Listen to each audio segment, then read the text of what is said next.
Yes, my brothers. Okay. Today's event was organised by what we call ourselves the Black Caucus, who are the Sydney Basin black fellas who are privileged to be here on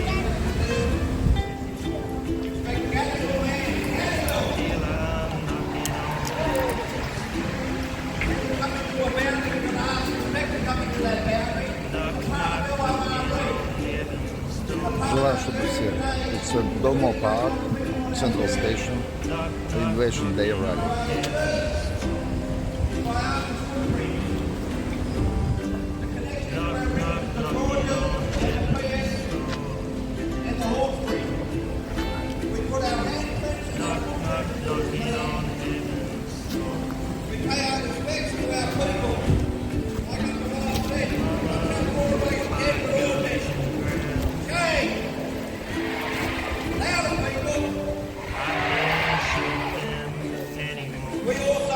From the rivers to the sea, like our Gaza people who are going through genocide.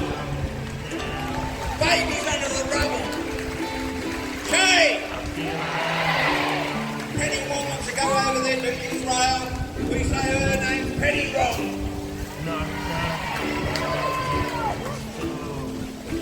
In a part of the respect that we pay our respects to the North. Everyone, please, the Bunjala. Louder, people, louder! Bunjala! I can't hear ya! Kamingi! Louder! The Dungari!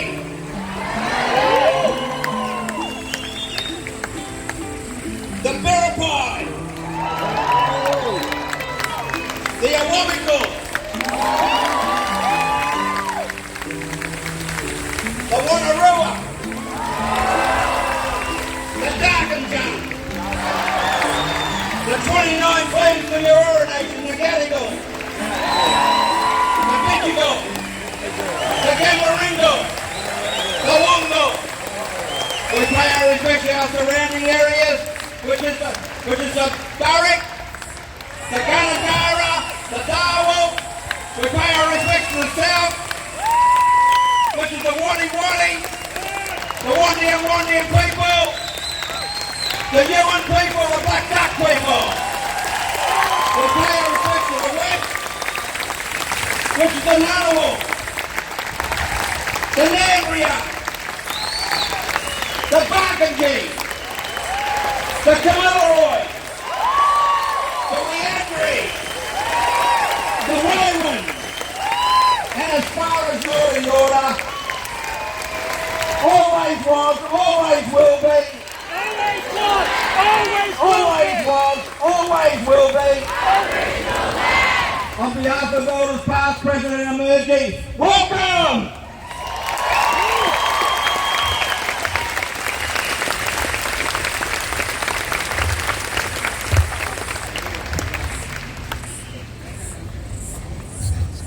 I'd like to acknowledge the Gadigal people of the Aora Nation. Absolute pleasure, privilege and honour to be here and stand with you fellows in solidarity. Can I get all the Aboriginal Tendency mob up here, please?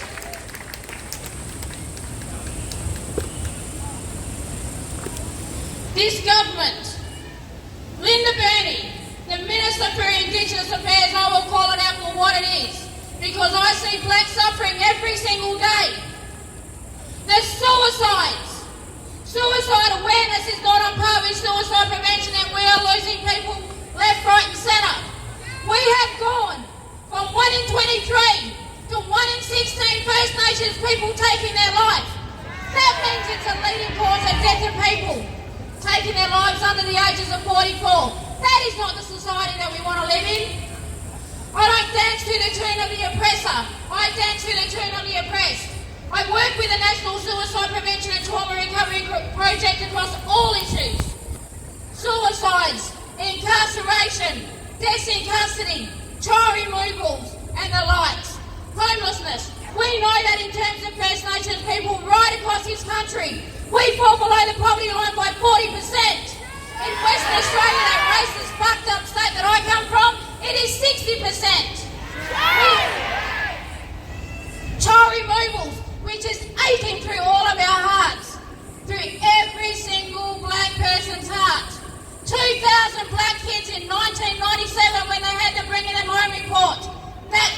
removed. 2008, when the Prime Minister, Kevin Rudd, made his apology to the stolen generation, there were 8,000 black kids in care. And today we have a staggering 23,000 black kids in care. The Royal Commission into Aboriginal Deaths in Custody, we speak of it every single year. But what changes? Well, let me tell you something. Back over home there in Western Australia, this government would not listen to us. We turned around and launched a class action against the state of Western Australia with Banksy Hill Detention Centre. Because we know there is no political will, so we must compel the changes. And that comes through the voices of the people. The young ones, the older ones, they spoke up about their abuses, their atrocities while being incarcerated. And I also pay acknowledge to the 132 prisons right across the country, 17 youth detention centres where a lot of our people are right now. A lot of us are born into racism. That's the reality. A lot of us are born into poverty. That's the reality. But this government, they criminalise poverty. I pay so much respect to Nadine Dodds. Nadine, she lost her boy, the youth detention centre in Western Australia, Banksia Hill. The first young person to die in Western Australia, Cleveland Dodd. And we fought and we fought and we fought, and this man we lay hurt, like all of our other families in relation to black deaths in custody, where we are being denied justice. And we are fighting so hard to get a conviction. Cleveland passed away in October, and we smashed it and smashed it and smashed it in the media. We held a protest. The young ones spoke up, the older ones spoke up, the family spoke up, and now we have a coronial inquest that is set for April.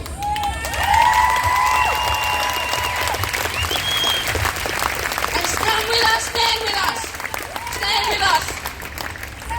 The other thing in relation to Cleveland, because of the fighting in the media and because of feet on street there, the government, they had to come forward because what they said initially is that in a report and every 15 minutes there is meant to be a check of the young person in the cell.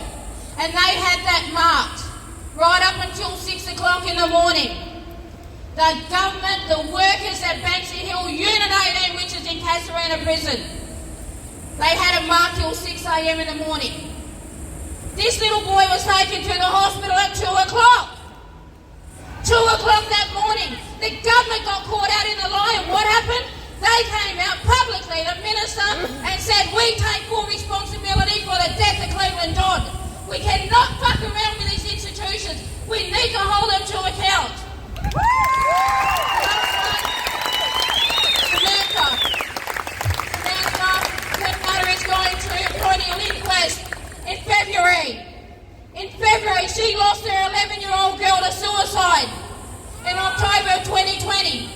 5 months prior, her ex-partner, he also passed away to suicide. Suicide is thematic right across this country, and we need to push back and say to the government, enough is enough. We will not stop fighting, and we'll fight you till the days that until the cows come home, because that is the right thing to do. We're all impacted, directly or indirectly. I want to pay much honour and respect to Sister Gwenda Stanley for inviting us across to organise the ones over in Perth every year. And the Aboriginal Tent Embassy, it's an incredible honour to come out from WA and stand in solidarity. We hurt. Our hurt is your hurt. Our pain is your pain because we see it and live it. We've worked with the National Suicide Prevention Trauma Recovery Project with 28,000 people right across the country. But in terms of the way forward, we must do. We must continue to mobilise. We must continue to use our voices, because I'll tell you right now, in this so-called lucky country, which is the 12th richest economy in the world, there is a huge disconnect between blackfellas. The haves and the have-nots. And there are more of us than what there are of them. And we must continue to fight back.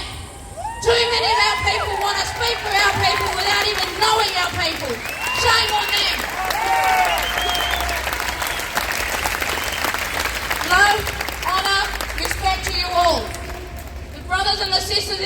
system, love and respect.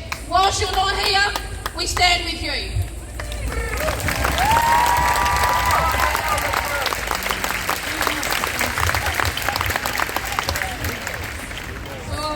My name is Brady, and usually I'm in Canberra at the Aboriginal Town Embassy, so I took the opportunity to come down here to speak about the Aboriginal Town Embassy and who I represent.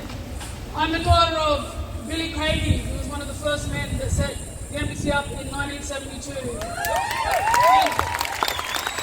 It's an honour and a privilege to be able to speak his name. And I'm also the daughter of Isabel Coe, who was one of the very prominent people who kept this movement alive. 236 years is a long time for the crime of genocide. We are here. We are proud people. I am Rodri. I am Gomeroi. I'm not Australian. I come from a line of people who were the fighters, and I'd love to pay respect to Pemulwuy, the freedom fighters of this country, Wittgenstein, and all those who followed. So I came in on Monday night and I walked into Victoria Park and I lit the fire. It's been 24 years since the Aboriginal Town Embassy has been set up in Victoria Park. We want to rename the park Isabel Coe Park.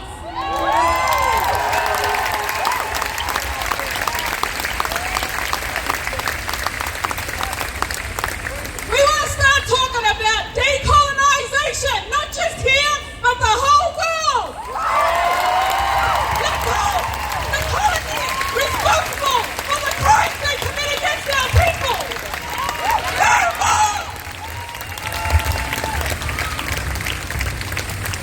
This is our platform here today. We ain't talking about mourning no more. We're not talking about survival. We're talking about sovereignty, which is everything. We're talking about land rights, restitution, justice, and liberation for all people.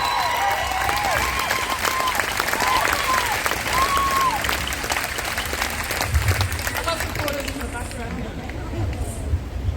So yeah, I made it a priority to be here today to stand in solidarity with all our people here. And, you know, all the issues that are affecting our people in this country, they need to start being addressed. Not just come in with your little cons and try to make out that we want to be reconciliate natives. You know, we're here. We're alive. I look around and I see all the young generations. I was them kids. I was them. I was the kid marching at the front, carrying the banners, singing out, land rights. What do we want? When do we want it? What do we got? Who owns this land? We're here. We ain't going nowhere. Where have we got to go? This is our country. Where's our respect? We do not have to compromise who we are anymore. This is our country. We can practice our culture. We can be who we want to be. Stop with the fucking lie.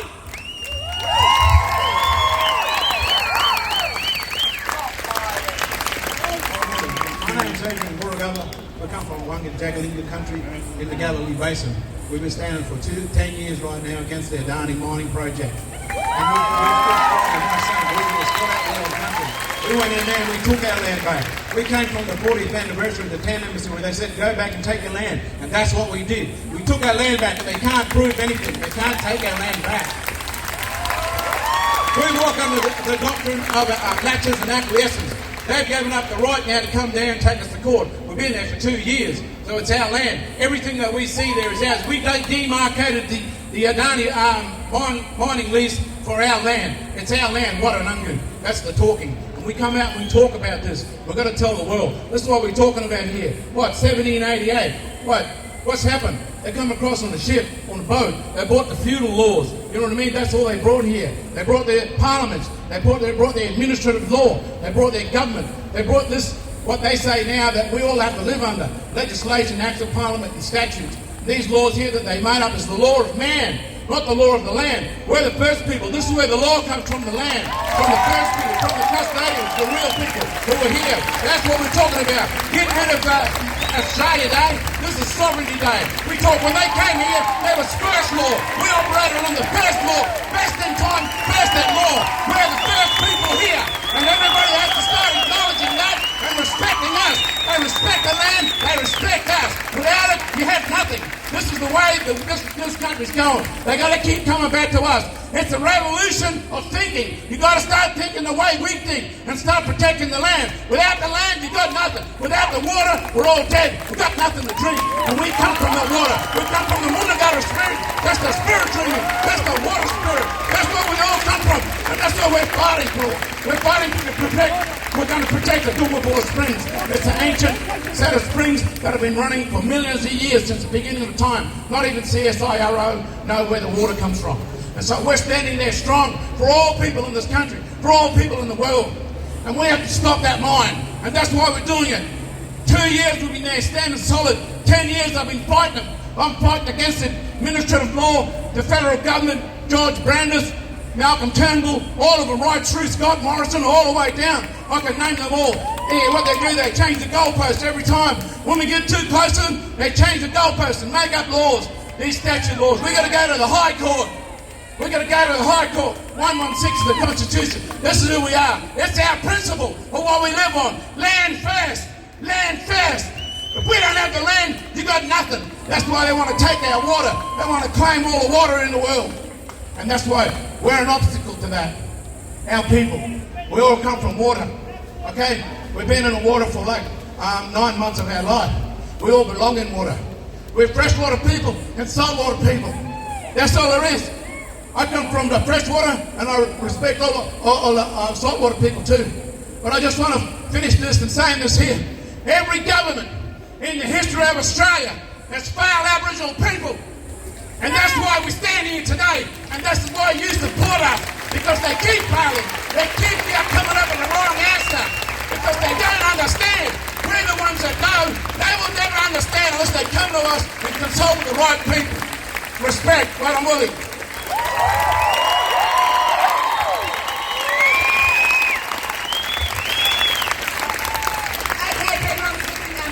Paul Silver's going to come up. Just in regards to when we lead out the rally, this year banner will be on front line. After this banner, we will have Eddies and all the deaths in custody. So if you don't mind and respect that, these people need to be on the front line because there's still unfinished business. 236 years of it. Brother Bentley. Following proper protocol, I'm this boy's auntie. So I get to introduce to him. You see this young man here? I met him in 2015 as a young, broken nephew. He's a nephew of David Dungay Jr. Anyone who doesn't know that name, fucking Google it. Right? Understand, his uncle was murdered. Not killed, not a death in custody. His uncle was murdered in Long Bay Hospital on the 29th of fucking December 2015. I met this young man, as I said, a broken, grieving, traumatised nephew. And from that day to this day, he's been there for his family, for every other family, in every single local court, children's court, everywhere you need someone to fight, this young man is. Give it up for him! So now, I'd like to introduce to you, please, my beautiful nephew all the way from Dungaree country, Paul Silver.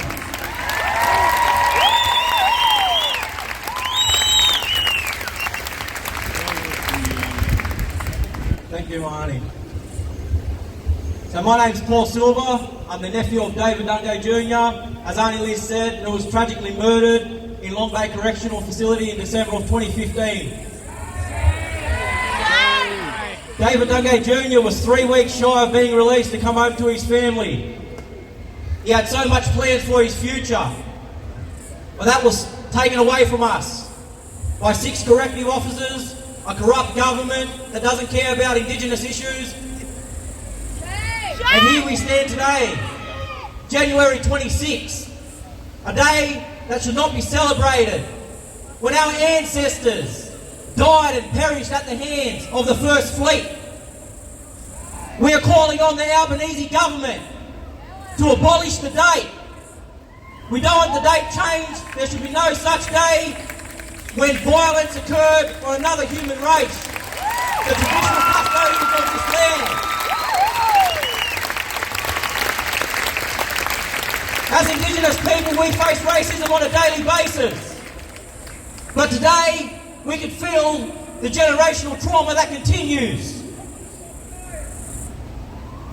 It's important that non-Indigenous people understand why we, as blackfellas, want this day gone. As our ancestors sat there at their own comfort, they was then invaded. They was then massacred and killed. The people that come onto these lands and killed our ancestors didn't care. And remember, the everyday Australian says, oh, but they was just convicts. They was forced to do it. No, they was fucking human beings and they had a choice.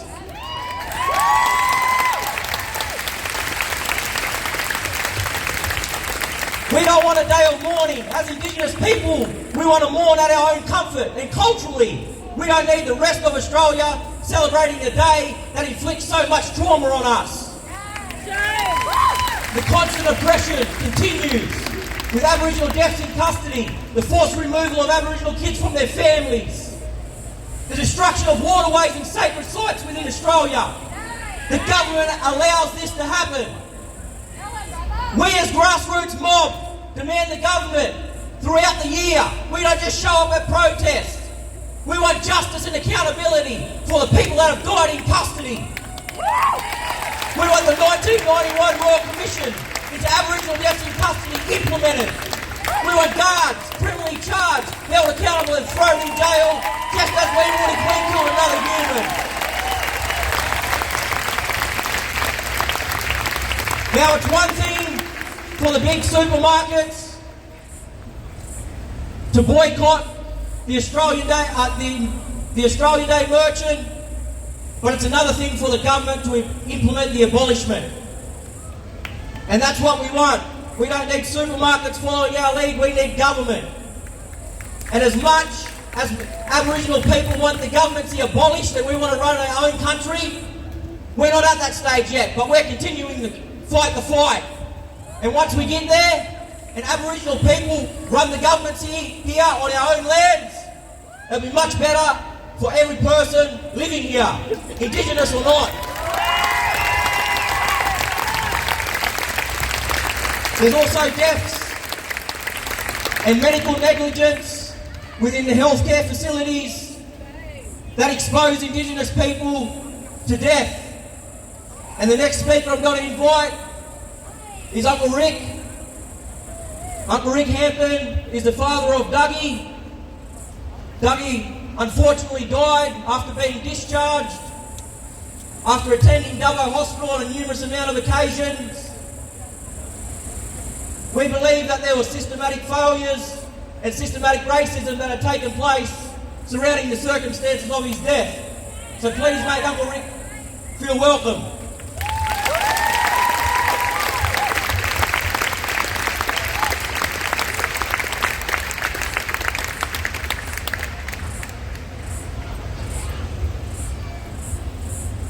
Hi, hard acts to follow. Mine's a bit more emotional. I just want to talk about the health system. 2.5 years ago, next month, my son presented himself to Dubbo Hospital. 12 minutes before that, he was walking along the streets of Dubbo, something popped inside of his stomach and dropped into the ground. He knew it was urgent, so he got himself to the hospital within 12 minutes. On arrival, he admitted that he had something pop inside of his stomach. He told me he had a 10 out of 10 pain. On triage, they got 130 beats a minute, and they decided to keep him for 19 hours. I'm getting a bit ahead of myself, sorry. On the triage, they prematurely diagnosed him with cannabinoid hyperemesis syndrome. The reason being is he told them that he had a joint earlier that morning for his pain, because he had stomach pains, he didn't know something was going to pop. So they sent a black fella in the emergency department and they thought it was drug related when it wasn't. Within 40 minutes of walking through them emergency doors, they sedated him. We still don't know why. My understanding, triage will take at least 20 minutes. You sit down on the chairs and wait for the doctors to come out. They called it the category 3. I don't know how it all works. But anyway, they sedated him. They kept him for 19 hours. They didn't give him no scans, no x-rays, no nothing. And, you know, when someone goes in and says something's popped inside, they got all that equipment, why not use it? Because it was a black fella in the emergency department screaming, they need to shut him up.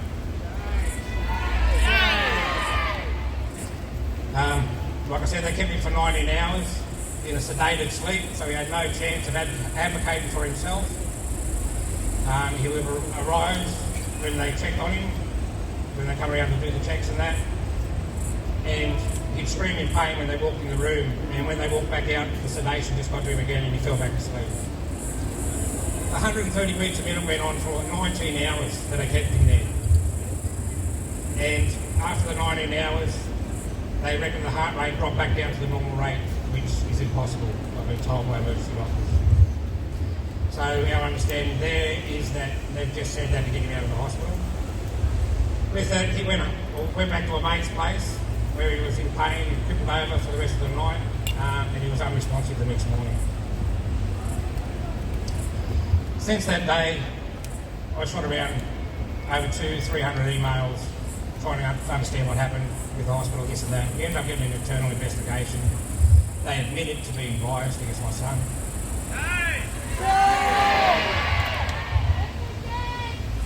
And we got in touch with the National Justice Project, which took us on, and we've been protesting, fighting, campaigning, meeting with politicians, doing everything we can to get an inquest, and we finally got one.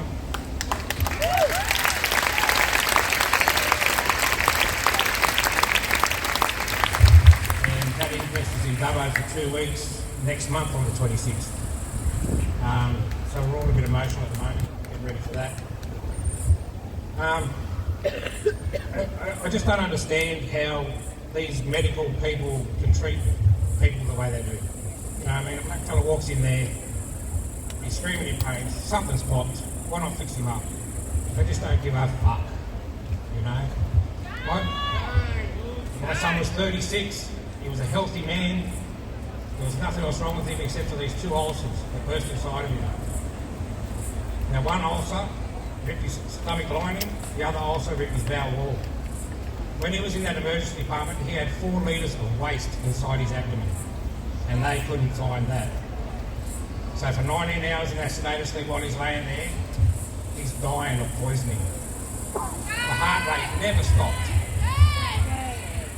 We had 1 or 2 nurses that reported to the doctor saying he needs to be looked at again, and all they come back with was, just keep monitoring him. So, you know, this country has got to wake up, really, it really does. You know, all the deaths in custody is disgraceful. That's been going on for years and years and years. I don't know why that hasn't stopped now. They even stopped the UN going into jails. Why? What's the hide? They know what's the hide. That's why they don't even come in. And you know, these health professionals, they just want to wake up. They take an oath to help people, and they just choose who they want to help and who they don't want to help. The systemic racism in this country is disgraceful. It's got to stop. It really does. It's just so emotional talking about it. But we've been fighting, and we've been fighting for justice for our son.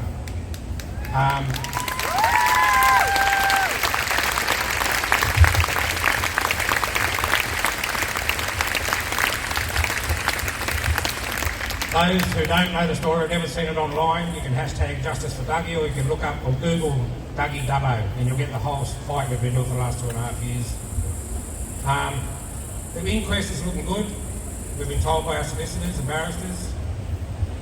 We're heading toward getting justice. We're hoping to have the doctors involved reported to the HCCC for disciplinary action. And the other part of our fight is making change within the hospital so our people feel safe when they go there looking for treatment.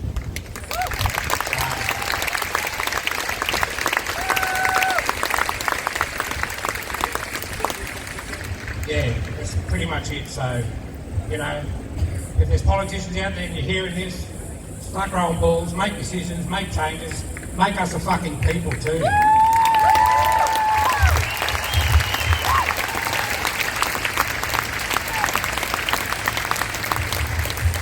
Thank you, Brother Rick, for sharing your trauma with us. And that's what today's really about to you, mob, you know, a day of mourning.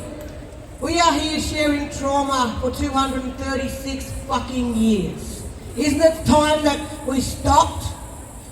Don't you, mob, get sick of hearing these stories of extra murders in custody, of our kids being stolen? I understand, we only make 3%. We're the First Nations people. It's only taken them fucking 8 generations to wipe out 97% of us. And as you heard Uncle talk about, how many are dying every year, every month? This year alone, there has been 2 more deaths in custody of young black men. And it's only January 26, it's already been 2 to the book. And that's only the ones that I know are being counted then again. There could be others. And next I get to introduce to the mic, sadly, another traumatised, grieving father of a young boy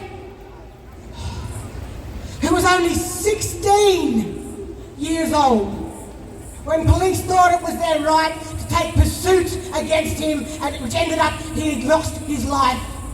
And then the police came to the family with 2 different versions, as we've heard from every other family, of the lies and the corruption and the cover-ups when they kill one of our young kids.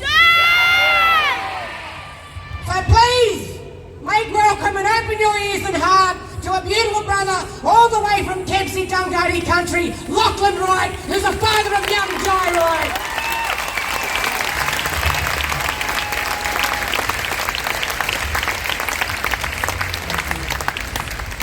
My name's Lachlan Wright. I'm a proud Dungari man from Kempsey to Bellbrook on the mid-north coast.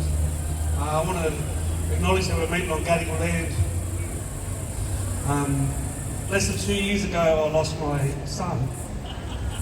Not far from here, in Everley. Still struggling, so bear with me. On Monday, we've got that coronial inquest to find out the truth and try to get some justice. You go in with hope, but I'm not really sure what's going to come at the end of it. So we try to prepare ourselves for anything. He was 16, forever 16 now. You know, he's just like any of these other kids around here. He's always been to Survival Day, always been to Yarburn since he was born. Went to school just over here in Ultimo, grew up around the area. But I'm just here to talk, to keep his name going and his memory alive to all of you. We will eventually get justice. We will eventually get justice. We won't stop. There's no way we'll stop. We can't afford to. We've seen it happen in the past. With TJ, Hickey, in Redfern. My eldest boy was born a couple of days after we lost TJ, and the lies that we heard of what happened with him, you know, how can that still happen 18 years later with my son? You know, lying about not pursuing our kids, you know, giving us, you know, lies basically. Coppers telling different stories depending on which copper's coming in to talk to our family on the couple of days after he died. So, look, I thank you all for listening to me. keep Jai's name in your heart and in your mind. The coronial inquest starts on Monday, and we hope for justice. Thank you.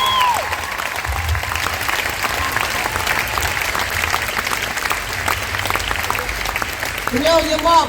Everyone sit up the day here and around. If you see someone coming with a bucket and you want to help us make change, we need your fucking change. So open your pockets if you have a couple extra dollars and give it out, please. Because understand, this shit, it costs money to run every year for you mob to come to, and let alone the money behind the scenes to support these families that come here. You know, we ain't rich, we ain't the government. So if you've got something in your pocket that you can spare today, please give it around to anyone you see walking around with a bucket, because it all goes back to the families that you heard from today. Thank you.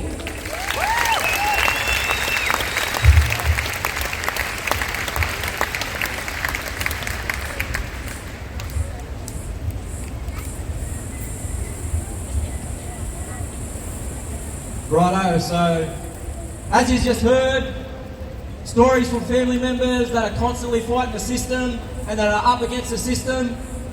This Monday, make sure to keep Jai in your thoughts, and I want you all to hashtag Justice for Jai on Monday to stand in solidarity with the family and ensure that it's a fair process, and please do keep him in your thoughts and prayers.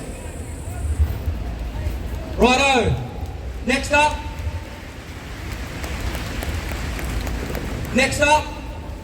with the current situation going on in Gaza and Palestine, us as First Nations people stand in solidarity with the Palestine people that are constantly oppressed and have been for a number of years now, and has not been in the public eye or in the public interest. But now we stand together and we say enough is enough. Abolish the government in the entire world. So it's a privilege to introduce the Palestinian brother, Ahmed. Please make him feel welcome.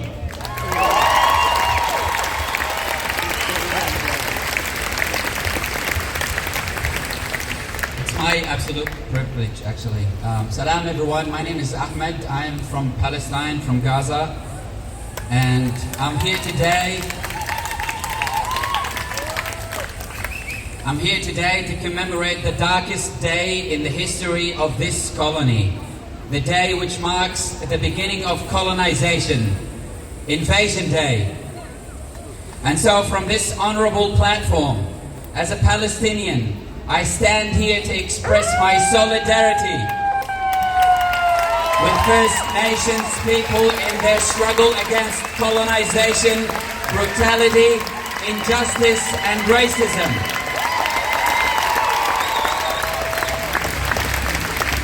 As a Palestinian, this is a shared struggle.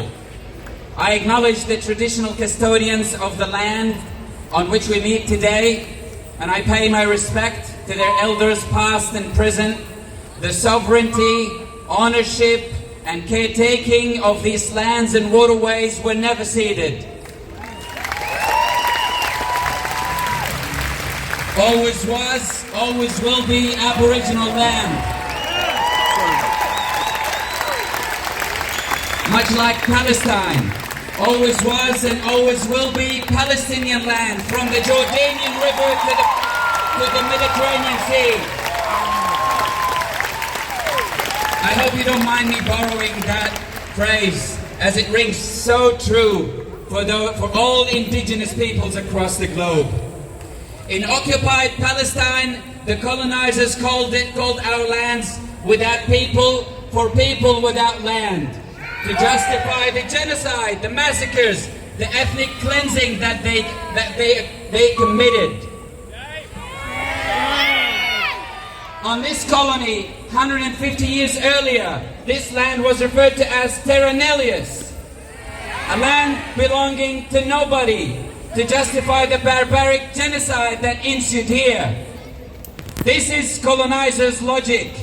The colonizer, indigenous people, they consider indigenous people as non-human, not worthy of sovereignty or land.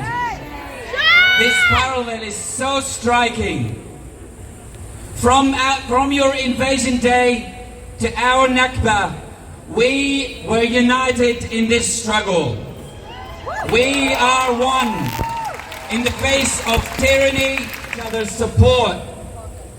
As long as countries like Australia do not reckon with their past, still continue to take indigenous lands, steal kids from their mothers, and over-incarcerate and kill black people in the prison system, countries like Israel will continue to act with impunity, knowing that their actions will have no consequences. The genocide in Gaza is enabled by the leaders of countries like this one, which still have not reckoned with its genocidal history. In the words of Alkin-Robbie Thrope, the First Nations Gunai activist, if it wasn't for places like Australia, Britain and America, you think Israel would be able to do the things they do? For more than 3 months now, without food, clean water, gas, electricity, my family lives in the biggest concentration camp in the world, moving from one place to another, from one tent to another, from UNRWA school to another, seeking shelter during the coldest months. They live in a place where picking the side of the room where one can lay their head and sleep at night is a life and death decision, because you never know where the bomb will be dropped. They tell me I am very lucky not to be with them in this difficult time. They tell me I'm lucky to be here in this so-called Australia. They couldn't be more wrong. As I moved here 15 years ago, I was brainwashed into believing in the mirage of this free Western society, mirage of democracy. I was not able to see the rot of this disgusting system underneath. But the rot is resurfacing now.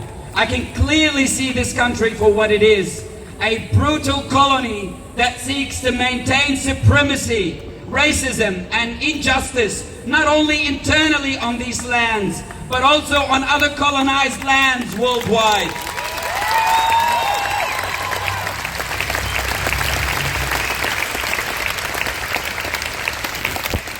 The aftermath of the genocide in Gaza has opened my eyes wide to this new reality, to these fake pretenses.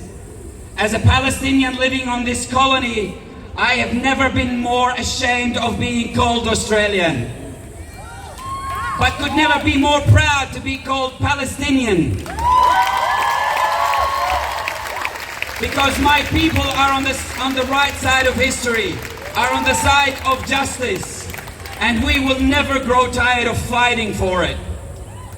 Seeing this hypocrite, sellout, genocide enabler of a foreign minister, Penny Wong, shaking the hands of another colonizer and a war criminal, I am beyond ashamed of being represented by such an individual.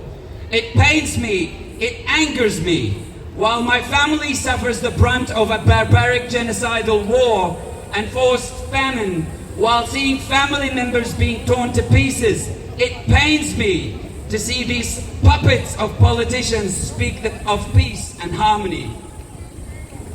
Peace is a term weaponized by the white Western world as a good moral standard, as a gold moral standard. You know, we want peaceful protests. We achieve peace in the Middle East.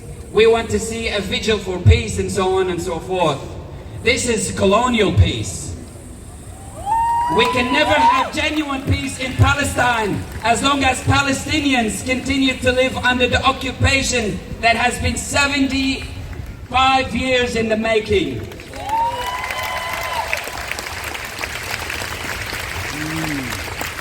There is no peace without freedom.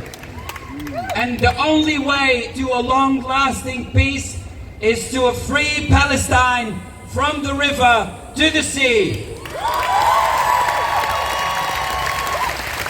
We will not capitulate, and we will never stop resisting colonialism as long as colonization military occupation and apartheid is in place, as long as Gaza is under siege, as long as the Palestinian refugees are locked away from their ancestral lands, peace talks are as illogical and delusional as dialogues between the sword and the neck, as Ghassan Kanafani puts it. This peace is the colonizer's tool. It's a smoke screen. Because for Palestine, we're not after this type of peace. What we're after is liberation. And for us to find liberation, we will no longer abide by the false, misleading and condescending colonizers' language and paradigm. In our pursuit of liberation, we Palestinians look up to the anti-colonial resistance here in so-called Australia.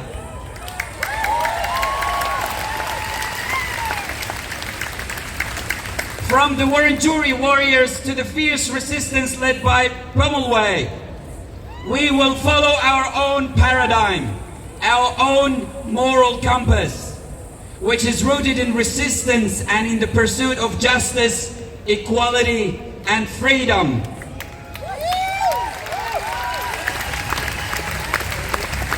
The same paradigm that has guided liberation movements to freedom and dignity elsewhere in the world, in Vietnam, in Algeria, in South Africa, and in all other past colonies.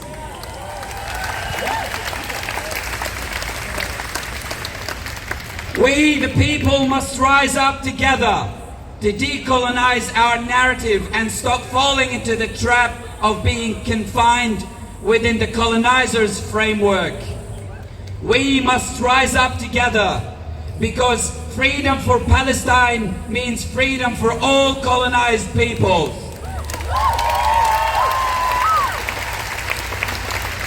Now, I want you to chant with me as loud as you can. Occupation is a crime, Black Australia, Palestine. Occupation is a crime, Black Australia, Palestine. Occupation is a crime, Black Australia, Palestine. Occupation is a crime, Black Australia, Palestine. Resistance is justified when Palestine is occupied. Resistance is justified when Palestine is occupied. Resistance is justified when Palestine is occupied. Resistance is justified when Palestine is occupied. When I say, what do you want? You say, land back. What do you want? Land back. What do you want? Land back. What do you want? Land back. Thank you.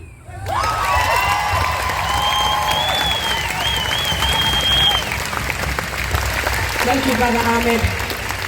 From the river to the sea. Is that the best you got? From the river to the sea. From the river to the sea. Palestine will be free. Always was, always will be. Always was, always will be. Yes, thank you, you mob, for paying attention and listening. Yeah, give yourself a round of applause. Why not? Good on you. Understand our brothers stood here. Our struggles are aligned. First Nations and Palestine are intertwined and one. And guess what? Who else is? Australia and Israel. So, okay, Russ. So, if you're a proud Australian right now, you really need to fucking go and rethink your politics. And you can stand there and watch 2024 live feeds of genocide, live feeds of hospitals, babies, women, communities being fucking bombed, and stand there and pat yourself on the back as a proud Australian. You fucked up. Yeah, and I'm using their English colonised tongue. They should have left me with mine. Maybe I wouldn't be able to use the fucked up English. Understand why we are aligned in the struggle. What's happening to them has happened to us. It's continuing to happen to us. Maybe not by bombs, but by the mass incarceration. Do you understand? We make 3%. Half of that is fucking incarcerated. And then half of that are children still being ripped from their mother's fucking birth beds. There's no permission and you have to go run in the bush and hide. No. Now it's the fear of going into a fucking hospital where you're supposed to feel safe to give birth to your children, and then all of a sudden the doctor comes in, nah, you are unfit mother. Because why? You don't have a white job, a white house, white mortgage? Fuck the white people and their bullshit! And yeah, if you're a good white person today, praise yourself! And yeah, pay the rent. As we said, buckets going around, help pay the fucking rent. Because you live here, you benefit here. This is our genocide today that we are mourning, not yours. It might not be you came here on the fucking first fleet, but how did you get here? Check your ancestry, because you're not fucking Australian. Anyway, so I'm getting worked up as I do. But so what? So I should be. You don't like an angry black woman? Fuck off!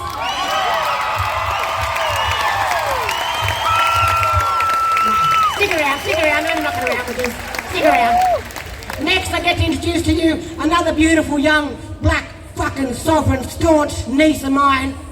She comes all the way from Bunjalung. Oh God, I can't think of the other one. She will. I know she's Bunjalung, that's my mom. Right, other side I'm not quite sure of, so make sure she gets it right. But yeah, you know, she was stolen from her family 10.5 years old. So they try and tell you stolen generation's over? Fucking bullshit. Our children are still being stolen. This young woman's gone out of her way to study and to get all these theses and degrees and all this white shit that we need to try and make real change for our children.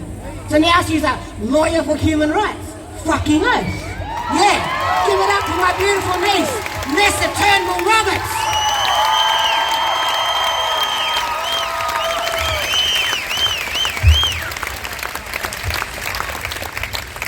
Jingiwala, everybody. First, I'd just like to say that I acknowledge the stolen land that we are on. Just gonna put my phone down. Jingiwala, Nungali, Jugon, Nungali, Bunjalung, Wijibu Waibu, Vanessa Turnbull Roberts, Bujagal with the heat and the fire, Bura with the water that flows through our veins. I acknowledge this country and I am so honoured and blessed to be able to come and speak with you all here today. I've just relocated to Ngunnawal country for a role that I'm equally terrified to start, but one that shouldn't have to exist but does. So driving up here this morning after the invitation from the Black Caucus and the grassroots mob that have actually led up to the Black Caucus existing today is a true honour. True honour.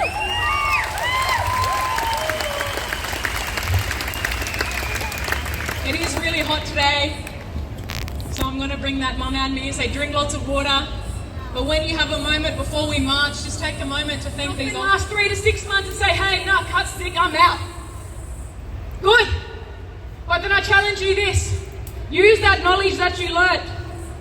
Use that knowledge that you learned. I heard from one university student when she was starting out the department, they told her not to wear open shoes. You know why? In case you got to take a child and run. In case you have to take a child and run. Shame! Shame! We need to bring family policing on the agenda. We need to recognise that our children and young people that I've been speaking here for many years, that I now see grown up, they're seeing their families and cousins and community impacted by things like the Department of Education. Like things like the local community worker. So I ask you to just do this in your practice, whether you are in the professional kidnapping industry or not. I ask you this. What are you doing to not make the state stronger? What are you doing to make your community stronger? Do not make the state stronger, make community stronger. So Jai, right, that's happening on Monday. Auntie Lizzie here works. Hey, do you have family up here that want to come down maybe? Why don't we get their flights? If you're in the industry, if you're in stakeholders, if you're in big companies and firms, reach out about partnerships with grassroots orgs. If you're connected to Qantas, ask them why they're charging so much for forgot what it's called, but it's the internal thing. You know, get onto that, advocate in different ways. Because what we're starting to see is our liberation in numbers come together. It doesn't have to be exhausting because if we're doing it together. Imagine if we had all of our eyes on our children instead of the welfare. Imagine if we had all of our eyes on our children instead of the surveillance that's all around us. We must end the surveillance and recognise that we can do things to help our community.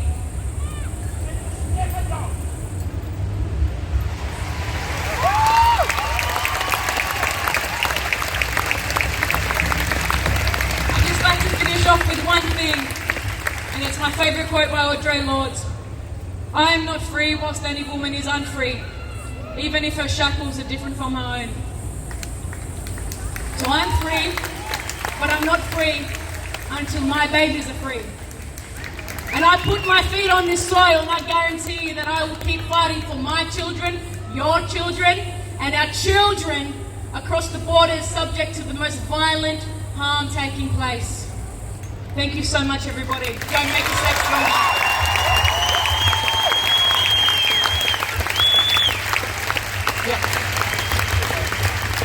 Alright. You can see in the circle here, there's a lot of banners. So I'd like to ask and invite, of course, any sort of Murray family, Hickey family, who else have we got?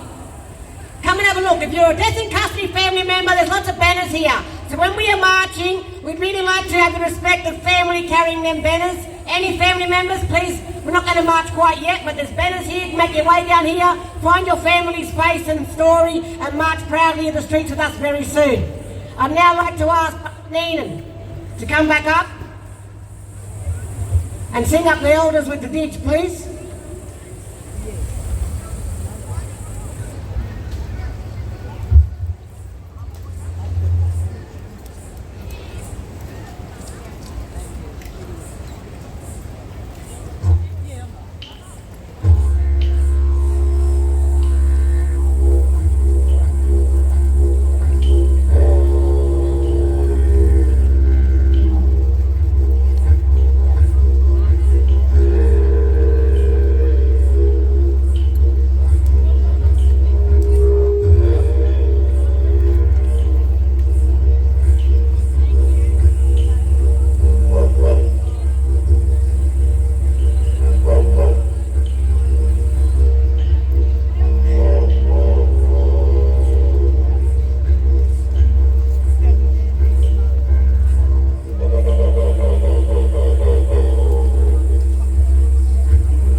Thank you, brother. All right, we're coming to a slow closing of this actual fire. Yes, my sisters, yes, my brothers. Okay, today's event was organised by what we call ourselves the Black Caucus, who are the Sydney Basin black fellas who are privileged to be here on day. I can't shoot them anymore. That long black cloud is coming down. I feel I'm knocking on heaven's door. Knock, knock, knocking on heaven's door. Knock, knock, knocking on heaven's door.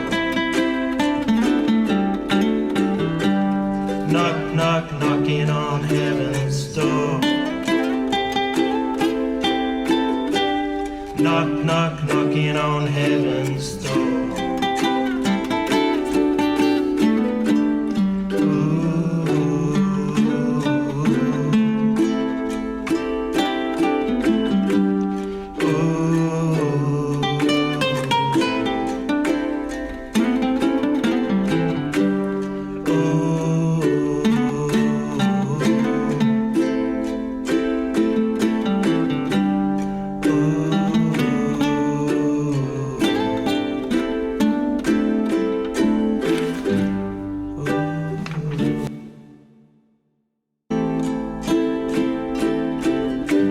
I can't shoot them anymore. That long black cloud is coming down. I feel I'm knocking on heaven's door. Knock, knock, knocking on heaven's door. Knock, knock, knocking on heaven's door. Knock, knock. My way, bigger than the water. Again, mama made too much. I let my keyboard do the talking.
I feel I'm knocking on heaven's door.